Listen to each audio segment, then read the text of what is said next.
दिवसांची मागणी केलेली होती तपासासाठी। मात्र 3 दिवसांची पोलीस कोठडी कोरटकरला सुनावल्यानंतर कोल्हापूर कोर्टाबाहेर थोडासा गोंधळ उडालेला आपण बघतोय। थोड्या वेळापूर्वीच इंद्रजित सावंत यांच्या वकिलांनी कशा प्रकारे युक्तिवाद केला याची माहिती दिलेली होती। प्रतीक्षा होती कोर्टाच्या निकालाची। मात्र आता त्यानंतर कोर्टाबाहेर थोडासा गोंधळ उडालेला दिसतोय, घोषणाबाजी सुरू आहे। पोलिसांची मोठी फौज आहे। आज या प्रकरणातली महत्त्वाची सुनावणी होती। दोन्ही बाजूचे युक्तिवाद झाले। प्रशांत कोरटकरला 7 दिवसांची पोलीस कोठडी द्यावी अशी मागणी होती। शिवप्रेमी मोठ्या प्रमाणात आज जुना राजवाडा पोलीस स्टेशनच्या बाहेर देखील आणि कोर्टाच्या देखील बाहेर जमलेले होते। कोल्हापुरी पायतान दाखवण्यात आलं प्रशांत कोरटकरला आणि या सगळ्यावरती नियंत्रण ठेवण्यासाठी पोलिसांचा मोठा फौजफाटा आहे। अतिरिक्त फौज सुद्धा तिथं तैनात ठेवण्यात आलेली आहे आणि अजूनही कोरटकरचा निषेध केला जातोय। ही एक्सक्लुझिव्ह दृश्य प्रशांत कोरटकरला बाहेर काढताना पुन्हा एकदा तिथं निषेध नोंदवला जातोय। काही जे निषेध करणारे कार्यकर्ते आहेत, नागरिक आहेत, त्यांना देखील पोलिसांकडून ताब्यात घेतलं जातंय। कोल्हापूर कोर्टाबाहेरची ही दृश्य आहेत।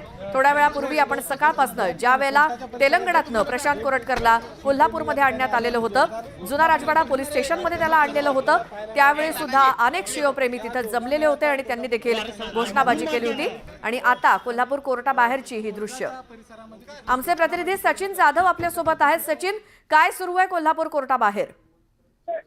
खरं पाहायला गेलं तर कोरटकरांना आता काही वेळापूर्वी पोलीस घेऊन जात असताना शिवप्रेमी आहेत त्यांनी त्यांच्यावर हल्ला करण्याचा प्रयत्न केला। कोर्टाच्या परिसरामध्येच हा प्रयत्न झाला। मात्र पोलीस थोडे सतर्क असल्यामुळं कोरटकरांपर्यंत या शिवप्रेमींना पोहोचू दिलं गेलं नाही। त्यांना ताब्यात घेऊन आता ते पोलीस ठाण्यामध्ये घेऊन गेलेले आहेत पोलीस। आणि सगळ्यात महत्त्वाचं, कोरटकरांना सुद्धा पोलीस गाडीत घालून त्यांना सुद्धा पुन्हा पोलीस ठाण्यामध्ये नेण्यात आलेलं आहे।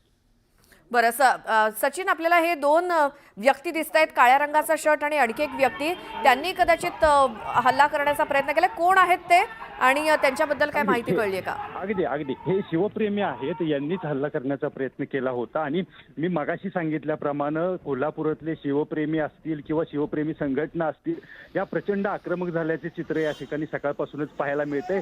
जे कोरटकरांनी जे शब्द वापरले होते त्याची चीड इथल्या लोकांना, आणि याच्यामुळं कोरटकरांना आम्ही मारणार, आम्ही कोरटकरांना सोडणार नाही, अशा पद्धतीच्या भावना सकाळपासून व्यक्त होत होत्या। पोलिसांना जी भीती होती ती हीच होती की कोरटकरांवर हल्ला होण्याचा शक्यता आहे आणि याच्याचमुळं पोलीस बंदोबस्त तैनात जास्त करण्यात आला होता। मात्र कोरटकरांना घेऊन जेव्हा हे पोलीस निघाले तेव्हा हा हल्ला झाला। मात्र यामध्ये कोरटकरांपर्यंत हे ज्यांनी हल्ला केला, ज्यांची म्हणजे इच्छा होती मारण्याची कोरटकरांना, त्यांच्या शब्दामुळं ते त्यांच्यापर्यंत पोहोचू शकले नाही। बरोबर आहे। जय भवानी जय शिवाजीच्या घोषणा दिल्या जात आहेत आणि हे दोघे जण, काळ्या रंगाच्या शर्टातली एक व्यक्ती आणि रंगाचा शर्ट घातलेली दुसरी व्यक्ती, हे दोघेही जण या कोर्टाच्या बाहेर दबा धरून बसलेले होते। जसं प्रशांत कोरटकरला पोलीस कोर्टाच्या बाहेर घेऊन येतील पोलीस स्टेशनमध्ये नेण्यासाठी, तेव्हा लगेचच कोरटकरवरती हल्ला करण्याच्या तयारीत हे दोघे जण होते। खरं तर शिवप्रेमींची गर्दी ही सकाळपासूनच होती। कोल्हापुरी पायतान दाखवण्यात आलं आणि हल्ला करण्याचा सुद्धा प्रयत्न, सकाळी देखील असाच गोंधळ झालेला होता जुना राजवाडा पोलीस स्टेशनमधनं, ज्यावेळेला कोल्हापूर कोर्टामध्ये कोरटकरला आणण्यात आलं। आणि आता ही सुनावणी झाल्यानंतर पुन्हा ज्यावेळेला कोरटकरला पोलीस स्टेशनमध्ये नेण्याची वेळ आली, कोर्टातनं बाहेर काढलं जात होतं, तेव्हा देखील काही शिवप्रेमी हे बाहेर दबा धरून बसलेले होते आणि त्यांच्याकडून कोरटकरला मारण्याचा, त्याच्यावरती हल्ला करण्याचा प्रयत्न झाला। त्याची ही दृश्य आहेत। या दोघाही जणांना पोलिसांनी ताब्यात घेतलंय किंवा बाजूला काढलंय, शांत केलंय, कारण कोरटकरवरती हल्ला होणार याची कल्पना पोलिसांना देखील होती। त्या तयारीतच सर्व पोलीस फोर्स होता आणि म्हणूनच या दोघांना तिथल्या तिथे बाजूला करण्यात आलं। कोरटकरपर्यंत पोहोचू दिलं नाही पोलिसांनी, कारण जे काही आक्रमक झालेले आहेत हे शिवप्रेमी, ते सकाळपासूनच कोरटकरला मारण्याच्या, त्याच्यावरती हल्ला करण्याच्या तयारीत आहेत। आणि ज्या वेळेला सुनावणी संपून कोरटकरला कोर्टाबाहेर आणलं जात होतं आणि आता जुना राजवाडा पोलीस स्टेशनमध्ये पुन्हा नेलं जाणार, त्यावेळी पुन्हा एकदा हे शिवप्रेमी आक्रमक झाले, कोरटकरवरती हल्ला करण्याचा प्रयत्न केला। त्यावेळची ही काही दृश्य आहेत। प्रशांत कोरटकरला 3 दिवसांची पोलीस कोठडी सुनावण्यात आली आहे। आज सुनावणी झाली, युक्तिवाद झाला। कोर्टाच्या बाहेर अजूनही शिवप्रेमी ठाण मांडून होते। मात्र ही सुनावणी पूर्ण झाल्यानंतर ज्यावेळी पुन्हा एकदा कोरटकरला बाहेर आणण्यात आलं, त्यावेळी काय झटापटी झाली त्याची ही दृश्य आहेत। पोलिसांचा फौजफाटा मोठ्या प्रमाणात तैनात आहे, कारण कोरटकरवरती अशा प्रकारे हल्ले होणार हे अपेक्षितच होतं. हाणामारी होणार किंवा इथे धक्काबुक्की होणार हे अपेक्षित असल्यामुळे पोलिसांनी आधीच मोठा बंदोबस्त ठेवलेला होता आणि अपेक्षेप्रमाणेच घडलं. मात्र पोलिसांचा फौजफाटा इतका मोठ्या प्रमाणात होता की हे हल्लेखोर जे शिवप्रेमी आहेत ते कोरटकरपर्यंत पोहोचू शकले नाहीत. ज्या वेळेला प्रशांत कोरटकरला कोर्टाच्या बाहेर आणलं गेलं, पोलीस व्हॅनमध्ये बसवून पुन्हा एकदा जुना राजवाडा पोलीस स्टेशनमध्ये नेण्यात येत आहे. त्यावेळी काळ्या रंगाचा शर्ट घातलेली एक व्यक्ती शिवप्रेमी आहे जो, आणि पांढऱ्या रंगाचा शर्ट घातलेली व्यक्ती, दोघेही कोरटकरच्या अंगावरती धावून गेले. मात्र आजूबाजूला असलेल्या पोलिसांनी त्यांना जागेवरती रोखलं, त्यामुळे मोठा अनर्थ टळला. ही एक्सक्लुझिव्ह दृश्य कोल्हापूर कोर्टाच्या बाहेरची, ज्यावेळेला प्रशांत कोरटकरला कोर्टाच्या बाहेर आणलं होतं.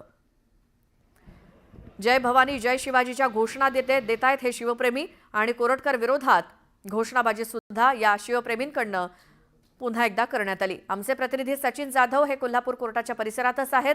काय त्यावेळेला गोंधळ उडाला? खरं तर सचिन, अपेक्षित होतच असे काही प्रकार होणार, त्यामुळे पोलीस आणि इतर फौजफाटा सुद्धा मोठ्या प्रमाणात तैनात होता आणि अपेक्षेप्रमाणे घडलंच, हल्ला झालाच कोरटकरवरती.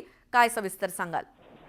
अगदी खरं तर कोरटकरांना अटक केल्यानंतर शिवप्रेमी जे आहेत कोल्हापूरचे यांनी ठाण मांडलं होतं की या ठिकाणी त्यांना चोप द्यायचा, कारण कोरटकरांनी जे शब्द वापरले, कोरटकरांनी ज्या धमक्या दिल्या त्याच्यावर कोल्हापूरकर संतापलेले होते. आणि सगळ्यात महत्वाचं म्हणजे इंद्रजित सावंतांना धमकी दिली त्याच्यापेक्षाही जास्त संताप हा छत्रपती शिवाजी महाराजांबद्दल अपशब्द वापरले, राजमाता जिजाऊंबद्दल अपशब्द वापरले आणि छत्रपती संभाजी महाराजांच्याबद्दल अपशब्द वापरले.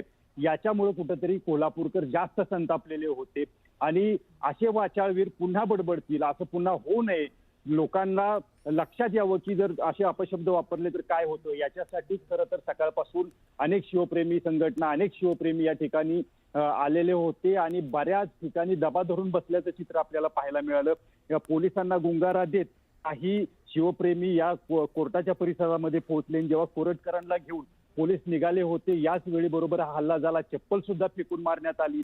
मात्र पोलीस सतर्क असल्यामुळं कोरटकरांपर्यंत हे शिवप्रेमी पोहोचू शकले नाहीत. त्याच्यामुळे कोरटकर या ठिकाणाहून वाचले असं म्हणावं लागेल. मात्र सगळ्यात महत्वाचं, अजूनही कोल्हापूर मधल्या शिवप्रेमींना, शिवप्रेमी संघटनांना अजूनही चीड आहे. कोरटकर कुठेही सापडू देत, आम्ही त्यांना मारणार, अशाच पद्धतीच्या भावना या ठिकाणी शिवप्रेमी व्यक्त करताना आपल्याला पाहायला मिळत आहेत. मात्र पोलीस छावणीचं स्वरूप अक्षरशः या कोर्ट परिसराला आता आलं होतं. युक्तिवाद संपलेला आहे. सगळ्यात महत्वाचं म्हणजे 3 दिवसाची पोलीस कोठडी मिळाल्याचं सुद्धा या ठिकाणी सांगण्यात येत आहे. आणि सगळ्यात महत्वाचं, पोलीस आता कोरटकरांना घेऊन पुन्हा पोलीस ठाण्याकडे निघालेले आहेत. मोठा पोलीस बंदोबस्तात या गाड्या काही वेळात या पोलीस ठाण्यामध्ये पोहोचतील. बरोबर आहे सचिन. कोल्हापूर कोर्टापासनं ते जुना राजवाडा पोलीस स्टेशन किती अंतर आहे? अगदी या रस्त्यावरून जाताना सुद्धा पोलिसांना खबरदारी घेणं गरजेचं आहे, कारण रस्त्यामध्ये सुद्धा काय मध्ये घडेल याची काही कल्पना करता येणार नाही किंवा काहीही होऊ शकतं. त्या दृष्टीनं काय खबरदारी?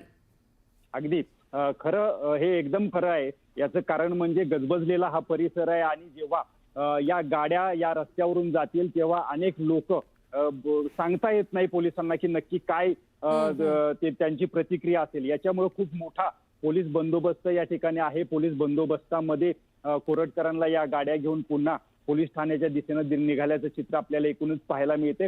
मात्र सगळ्यात महत्वाचं म्हणजे अजूनही जे शिवप्रेमी आहेत कोल्हापूरचे ते त्यांच्या मागावर असल्याचं चित्र या ठिकाणी असल्याचं पाहायला मिळते. आणि सगळ्यात महत्वाचं म्हणजे आत्ताची अपडेट अशी आहे की कोरटकरांवर हा हल्ला झाला, मात्र कोरटकर याच्यातून वाचले. पोलीस सतर्क होते.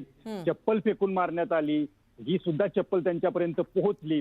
मात्र पोलीस सतर्क असल्यामुळे कोरटकर कुठेतरी वाचल्याचं चित्र आपल्याला एकूणच पाहायला मिळत आहे. सचिन, आणि यापुढे सुद्धा जेव्हा जेव्हा कोठडीतनं कोरटकरला बाहेर काढलं जाईल, कुठे न्यायालयात किंवा कुठे काय, तर तेव्हा सुद्धा अशी खबरदारी बाळगणं आवश्यक असणार आहे, कारण हा जो रोष आहे, शिवप्रेमींचा रोष आहे, त्यामुळे कुठेही कोरटकर तुरुंगातून बाहेर आला किंवा कुठेही जर बाहेर त्यांना सापडला पोलिसांच्या ताब्यात असतानाच, तरी देखील असे प्रकार घडण्याची शक्यता आहे. त्यामुळे हे सगळं वातावरण पुढचे काही दिवस कोल्हापुरात असंच राहण्याची शक्यता आहे. आता पुढे पोलीस स्टेशनमध्ये 3 दिवस कोठडीमध्ये कोरटकर असणार आहे. तोपर्यंत काय एकूणच वातावरण बघायला मिळतंय कोल्हापुरात याकडे आपलं लक्ष असेलच. धन्यवाद सचिन या सगळ्या माहितीसाठी.